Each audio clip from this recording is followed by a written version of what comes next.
Hello students, देखो विद्युत आवेश एवं विद्युत बल से संबंधित जो है वस्तुनिष्ठ प्रश्न यानी ऑब्जेक्टिव क्वेश्चंस को हम बतलाने जा रहे हैं। तो देखो पहला क्वेश्चन क्या है, आवेश का एसआई मात्रक होता है। तो आवेश का एसआई मात्रक कूलम होता है। क्या होता है? आवेश का एसआई मात्रक कूलम होता है। क्लियर? न एम्पियर होता है, ना फैराड होता है, ना वोल्ट होता है। क्या होता है? कूलम होता है। अब देखो नेक्स्ट जो है, विद्युत आवेशों के बीच लगने वाला बल दिया जाता है किसके द्वारा? तो फैराडे फैराडे के नियम से, कूलम के नियम से, लाप्लास के नियम से, गॉस के नियम से। तो सही उत्तर होगा कूलम के नियम से। तुम पढ़ा भी है, विद्युत आवेशों के बीच लगने वाला जो बल है ना, उसको कूलम के नियम से प्राप्त किया जाता है। तो इसमें टिक मार्क हम कर ही दे रहे हैं। तो आवेश का ऐसा ही मात्रक हो गया कूलम, डी हो गया इसका सही, है ना उत्तर। और विद्युत आवेशों के बीच लगने वाला बल दिया जाता है कूलम के नियम से, तो इसका हो गया बी, ऑप्शन जो है बी उत्तर सही है। अब देखो अगला, देखो किसी माध्यम की आपेक्षिक विद्युतशीलता एप्सिलॉन आर बराबर होती है। तो एप्सिलॉन बाई एप्सिलॉन नॉट, माध्यम की जो आपेक्षिक विद्युतशीलता या परावैद्युतता भी कह सकते हो, तो लिखते हैं हम ऐसे, एप्सिलॉन आर हो गया इज इक्वल टू, क्या होगा? एप्सिलॉन, अब बाई होगा एप्सिलॉन नॉट। क्लियर? तो एप्सिलॉन बाई एप्सिलॉन नॉट होगा, तो ये जो होगा सही होगा। अब देखो एप्सिलॉन नॉट का अगला है, अगला प्रश्न देखो, एप्सिलॉन नॉट का मान होता है तो कितना होता है? तो 8.85 into 10 to the power -12 farad प्रति मीटर होता है। एफ का मतलब समझो फैराड, है ना, एफ का मतलब यहाँ फैराड समझना है। तो फैराड प्रति मीटर होता है। दूसरा इसका मात्रक होता है, बतला दे रहे हैं, जैसे एप्सिलॉन नॉट जो है, ठीक है, इसका मान जो होता है 8.85 into 10 to the power -12 coulomb square by होता है न्यूटन मीटर स्क्वायर। तो यह भी मात्रक होता है इसका। अब फैराड प्रति मीटर भी होता है। बात समझ गए? तो दोनों मात्रक याद रखिएगा, कभी कभी मात्रक भी पूछ देता है। तो सी जो हुआ सही उत्तर हुआ। नेक्स्ट जो प्रश्न है उसमें देखो, एक कूलम वह आवेश है जो निर्वात में 1 मीटर की दूरी पर स्थित समान आवेश पर, है ना, बल लगाता है। तो जैसे देखो, अब हम बतला चुके हैं कि कूलम बल कहो या विद्युत बल कहो, है ना, तो निर्वात में उसके लिए सूत्र है F बराबर 1/4 pi epsilon not Q1 Q2 upon होगा R स्क्वायर। यही ना सूत्र है कूलम बल का या विद्युत बल का, यही ना सूत्र है निर्वात के लिए या वायु के लिए। अब देखो कहता है कि आवेश, दोनों आवेशों में से प्रत्येक का मान क्या है? 1 कूलम है। बात समझ गया ना? 1 कूलम वह आवेश जो निर्वात में 1 मीटर की दूरी पर स्थित समान आवेश, समान आवेश का मतलब एक ही कूलम। तो अब देखो तो कितना बल होगा, यहां पर हम बतला देते हैं। इसका मान जो होगा 9 इंटू कितना होगा 10 टू दी पावर 9, और 1 गुना 1 तो एक ही होगा, और नीचे दूरी भी 1 मीटर है, तो एक का वर्ग करोगे तो एक ही मिलेगा, तो 1/1 1 ही होगा। तो मिलेगा आपको कितना? F बराबर 9 into 10 to the power 9 newton. Clear हो गया? तो अब सही जो उत्तर होगा 9 into 10 to the power 9 newton होगा। बी जो होगा सही उत्तर होगा। अगला प्रश्न देखो, यदि दो आवेशों के बीच की दूरी आधी कर दी जाए तो उनके बीच का बल हो जाएगा। दो आवेशों के बीच की दूरी आधी कर दी जाए। अब देखो जब दूरी आधी कर दी जाएगी, यहीं पर समझ लो यहां आर है, और आर की जगह पर जब r/2 लिखेंगे, r/2 लिखेंगे, फिर वर्ग करना होगा तो आर स्क्वायर बाई 4 होगा, तो 4 चला जाएगा ऊपर, बात समझ गया कि नहीं। और जब 4 ऊपर चला जाएगा तो 4 गुना हो गया कि नहीं, तो 4 गुना होगा तो डी जो होगा सही उत्तर होगा। क्लियर हो गया। अब देखो अगला देखो प्रश्न, आर दूरी से अलग दो इलेक्ट्रॉनों के बीच लगने वाला बल समानुपाती होता है।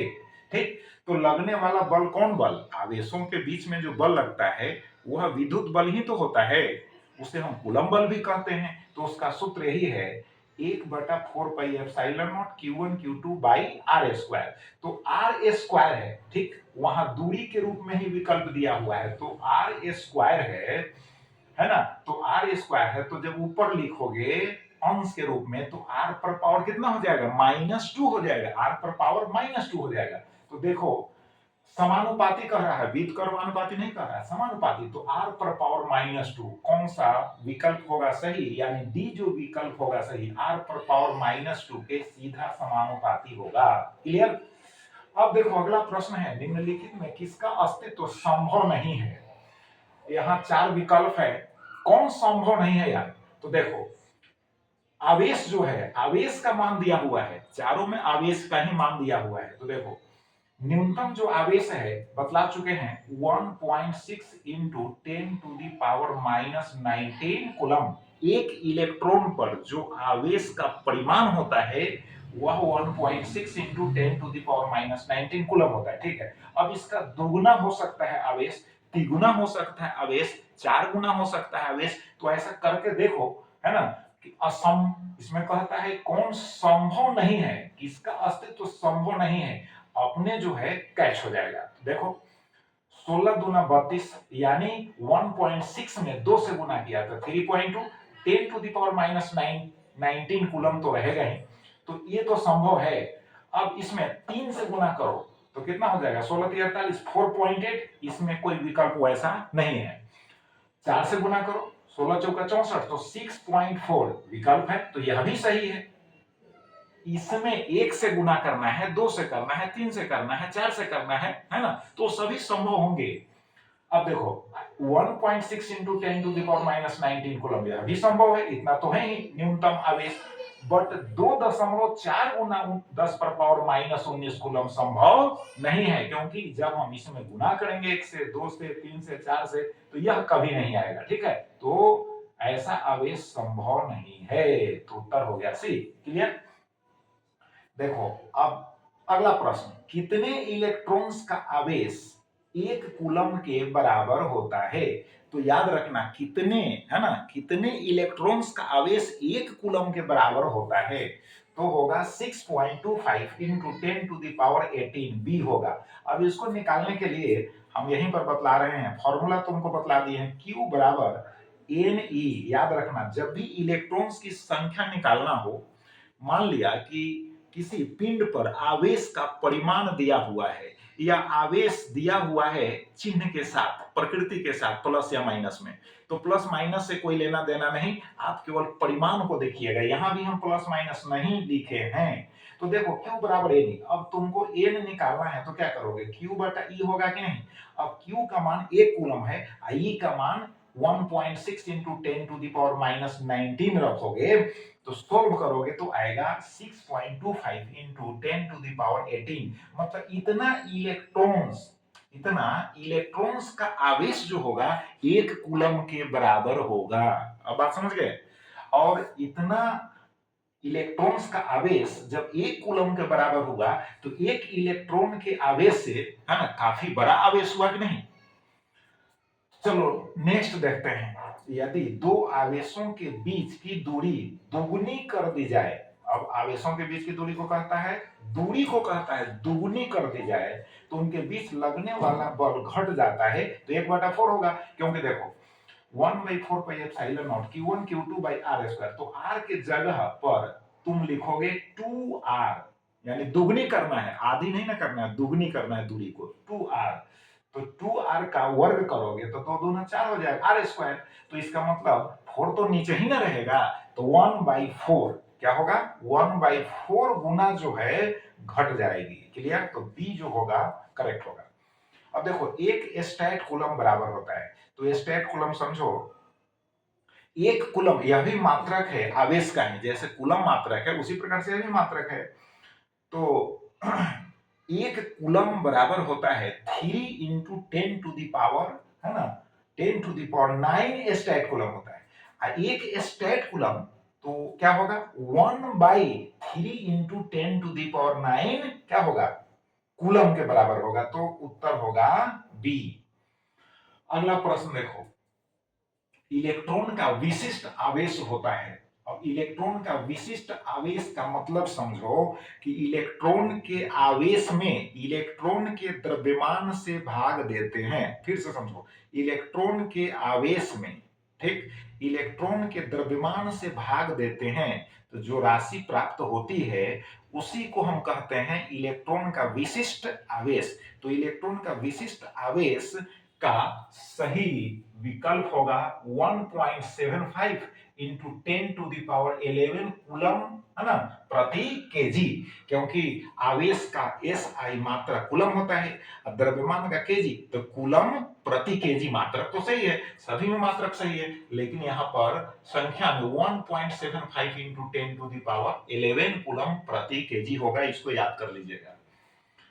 अब देखो अगला प्रश्न है, विद्युत बल है। तो विद्युत बल है तो इसमें 4 विकल्प हैं। अब सही रूप कौन सा है, तो देखो वेक्टर एफ, बल जो है सदिश राशि है, तो तीर के चिन्ह के साथ उसको हम व्यक्त किए हैं। तो देखो वेक्टर एफ बराबर 1/4πε0 Q1 Q2, अब वेक्टर आर है और नीचे आर क्यू है। तो जब हम परिमाण लेंगे दोनों तरफ तो इधर सिर्फ हो जाएगा एफ, है ना, परिमाण में, है ना, दिशा नहीं यूज किया जाएगा, समझ गया, तब तीर का चिन्ह यूज नहीं किया जाएगा, समझो शॉर्टकट में। तो परिमाण जब लिखेंगे बल का तो F बराबर 1/4πε0 Q1 Q2 इंटू आर रहेगा, यहां भी तीर का चिन्ह समाप्त, और नीचे आर क्यू रहेगा, यानी आर पर पावर 3 रहेगा। तो एक आर तो कैंसिल हो जाएगा, तो नीचे आर स्क्वायर बचेगा कि नहीं। तो सही विकल्प जो होगा यही होगा बी। ठीक है, सही विकल्प क्या होगा, बी। अब देखो नेक्स्ट जो प्रश्न है, एक कूलम होता है। अब इस तरह से हम क्वेश्चंस यहाँ सेट किए हैं। एक कूलम होता है, पूछता है एक कूलम होता है किसके बराबर होता है। तो यहाँ देखो एम से मीटर मत समझना है, एम से मिली समझना। एम से क्या समझना है, मिली। यहाँ हम लिख दे रहे हैं, यहाँ पर एम से समझना है मिली। पढ़ लोगे, इंग्लिश में ही लिख दिए हैं, इतना तो सिंपल वर्ड है, पढ़ सकते हो। तो एम का मतलब यहां समझना है मिली। तो 1 कूलम होता है तो 10⁻³ मिली कूलम के बराबर होगा। अब कैसे, तो देखो अब 10⁻³ हो गया, मिली का मतलब होता है 10⁻⁻3। क्या होता है, एम को हटाएंगे, मिली हटाएंगे तो 10⁻³ लिखना पड़ेगा, यहां होगा कूलम। अब बताओ 10 पर पावर कितना हो जाएगा, 0 कूलम हो गया, और 10 पर पावर 0 कूलम तो 1 कूलम हो गया कि नहीं। इसका मतलब है कि आधार समान है तो पावर को हम जोड़कर, है ना, 10 पर पावर दे देंगे।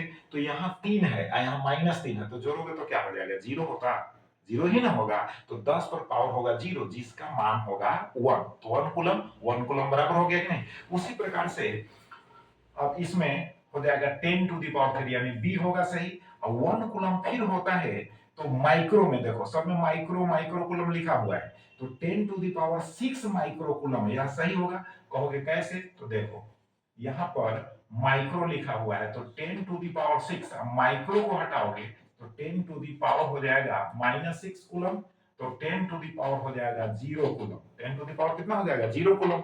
और 10⁻0 कूलम का मतलब हो गया, है ना, 1 कूलम। उसी प्रकार से नैनो है, देखो एन का मतलब क्या है, नैनो है। तो यहाँ पर देखो नैनो है तो 10⁻9, है ना, 10⁻9 नैनो कूलम सही विकल्प होगा। देखो 10⁻9 हो गया, नैनो का मतलब हो गया 10⁻⁻9, कूलम रहेगा तो दिस इज इक्वल टू हो जाएगा 10⁻0 कूलम, और 10⁻0 कूलम का मतलब 1 कूलम, यहाँ भी हो जाएगा 1 कूलम। क्लियर।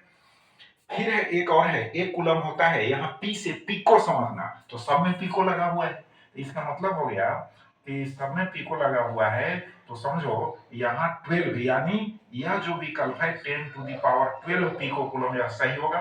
तो 1 कूलम इज इक्वल टू होगा 10⁻12 इंटू 10⁻−12 कूलम।